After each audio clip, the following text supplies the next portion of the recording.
But I'm not like the others. I don't always like what I have to do. But I know I have to be the one to do it. I've given up too much to stop now. Lately, I've gone back on social media and I'm starting to realize how miserable I'm becoming again because we indirectly start comparing ourselves to others who've made it.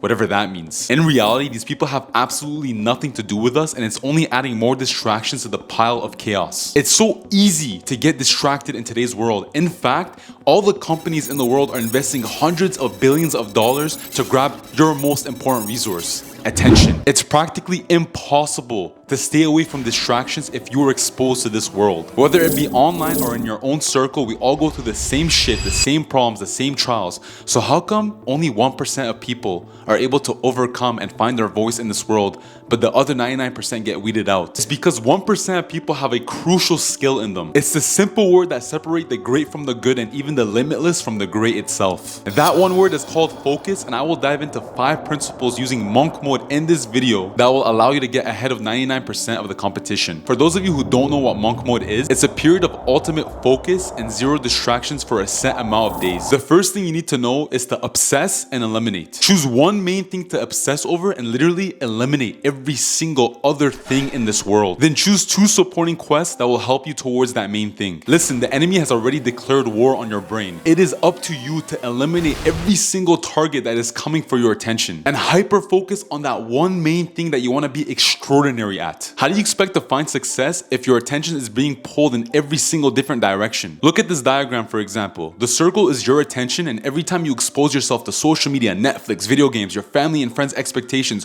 whatever it is, you get pulled in all these different directions and you essentially go nowhere. Now look at this diagram. You choose one thing to completely obsess over, whether that be writing, physical activity, your career, and you drive that direction upwards and travel much further. Bro, fuck this balance shit. Balance is a word that the world tells you to stay mediocre. You have to want it. You have to want to be better. You have to want to make it a part of who you are. You need to practice, work, and work again. You have to do whatever it takes to eliminate these distractions waging war on your brain and drive all your energy towards that one thing that will take you far. Which is why for your first action step, I'm going to get you to get rid of any video game consoles and TV you have in your environment. Next, you're going to delete social media off your phone. This is not a negotiation. I don't give a fuck. You're going to keep your phone to 1 page maximum of apps. There's no BS apps flooding your phone anymore. Uninstall and delete anything off your desktop or phone that will literally keep you from reaching your goal. And now you hold the key to enter the prison of your mind, because that's where all the solutions are going to be found. Next, I want you to choose one thing to obsess over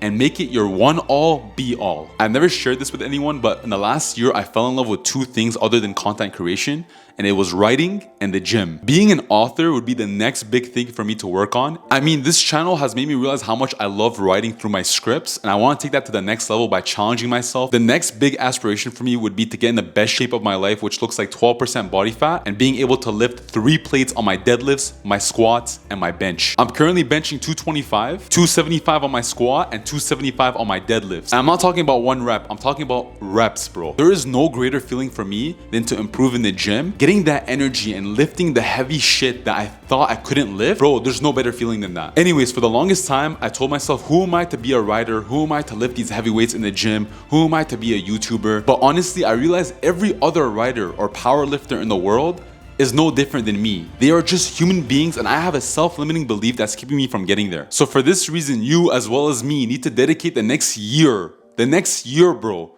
to literally these 3 things: the one main thing and the 2 supporting things. There's a lot of people in this world that I admire that see a goal and see the clear path that they must take in order to reach that goal. It's as if they see this blueprint of the person they want to be and they obsess over that one thing and fuck everything else. The best example I can give you of this is Arnold Schwarzenegger, dedicating 6 days a week, twice a day, training each muscle group 3 times a week, often doing as many as 20 to 30 sets for each body part, set him to win at age 20. Just 5 years after starting his bodybuilding career. 9 years after that, his one obsession for weightlifting opened doors for his acting career, and then 27 years later opened the door for his political career. I believe our lives can be much simpler if we just pick one thing to obsess over, and with enough time, effort, patience, and consistency, that goal will open a new door for another one. So I'm going to personally follow in Arnold's steps and use his framework to absolutely crush my goals and fucking destroy everyone, just as you should. Okay, now that you have that obsession and you eliminate all your distractions, you need to actually develop your monk mode protocol. So for monk mode, you must choose 3 non-negotiables around your main thing, and then choose 2 or 3 other variables that will help you towards that as well. This is what my monk mode protocol consists of: exercise for 60 minutes a day minimum, content creation for 2 hours a day minimum, and writing/reading 2 hours a day minimum. The total spent toward my purpose is 5 hours a day. My other 3 variables are things that are going to keep me on track, give me more energy, and reduce my distractions. So number 1, I have screen time at less than 2 hours a day. I have meditation for at least 10 minutes a day. And lastly, I have semen retention for the monk mode period that I enter. The next thing you need to do is choose a time frame to enter monk mode for.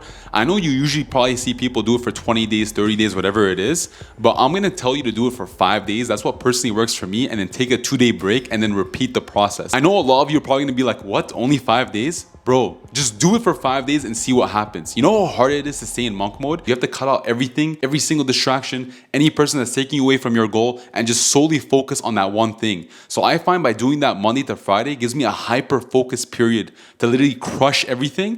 And then my weekend just gives me some leeway to do other things like play soccer, play volleyball, spend time with my girl, see my family, my mom, my brother, whatever it is. It's a rejuvenation period on the weekend. Then I go bang, back at it on Monday. Use your free time to recover and prioritize high energy. Energy is arguably one of the best attributes that you can have in your life. And I would probably argue that sleep is the most important aspect to prioritizing high energy. Don't listen to the toxic hustle culture of sleeping 4 or 5 hours a day and going back at it. Bro, you know how hard it is to just do deep work a day?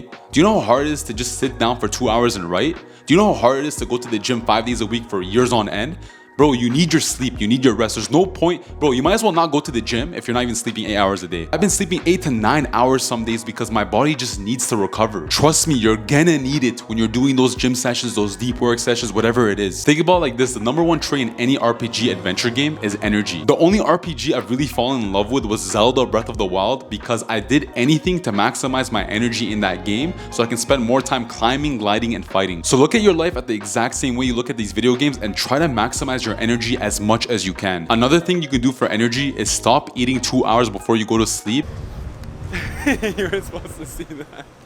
That way your body focuses on recovering your body instead of spending that energy digesting your food. The last thing you can do, which is probably one of the best things you can do for your energy, is waking up in the morning and just going for a 10-minute walk to get sunlight. And this is not coming from me, this is coming from a neuroscientist, Andrew Huberman, so don't take my word for it, take his. The last thing I wanted to talk about is what it takes to win. 99% of people are literally pussies, bro. Yes, you heard me, and you're probably one of them too, because you're not willing to sacrifice what's good today for a better future. You'd much rather indulge in your instant pleasure and be a fucking degenerate than actually get what you want in life. The reality is, the more you escape today, the more problems your future self is gonna have to face. Bro, literally both paths are hard.